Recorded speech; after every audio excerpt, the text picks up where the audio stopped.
আসসালামু আলাইকুম। আমি মোস্তাফিজুর রহমান লিখন। আমার গ্রামের বাড়ি টাঙ্গাইল নাগরপুর।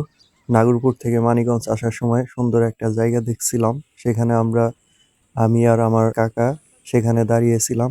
দাঁড়িয়ে এইখানে দেখতেছিলাম অনেক সুন্দর মাছ মেরেছে। এগুলো হচ্ছে পুঁটি মাছ, নেট দিয়ে আটকিয়ে রাখছে। আমার কাকা কিনবে বলে সেখানে দাঁড়িয়েছিল।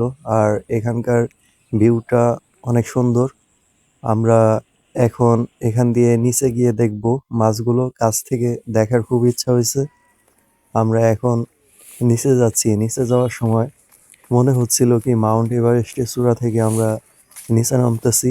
ওখানে হচ্ছে বরফ, আর এখানে হচ্ছে ডালপালা, লতাপাতা এগুলা। রাত্রে আসা এখানে কোনোভাবে সম্ভব না। Russell viper.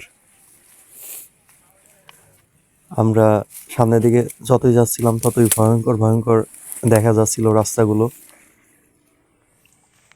এখানে এক মামা মাছ মারতেছিল, একজনে গোসল করতেছিল। আর এই সামনে এখানে হাতের ডান সাইডে এখানে যারা মাছ মারে দেখতেছেন, তারা এখানে জিরায়। আর এই যে সামনে নেট দিয়ে ঘেরা পুঁটি মাছগুলো কাছ থেকে দেখতে অনেক সুন্দর লাগতেছিল। আর এখানে মাছগুলো এখন একটু কম দেখাচ্ছে, কারণ তারা নেটগুলো একটু নিচের দিকে নামিয়ে দিছে। আর মাছগুলো নিচের দিকে চলে গেছে, আর উপরে কিছু মাছ ভেসেছিল।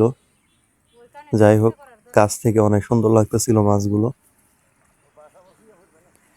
দেখা হবে নতুন ভিডিওতে। আল্লাহ হাফেজ।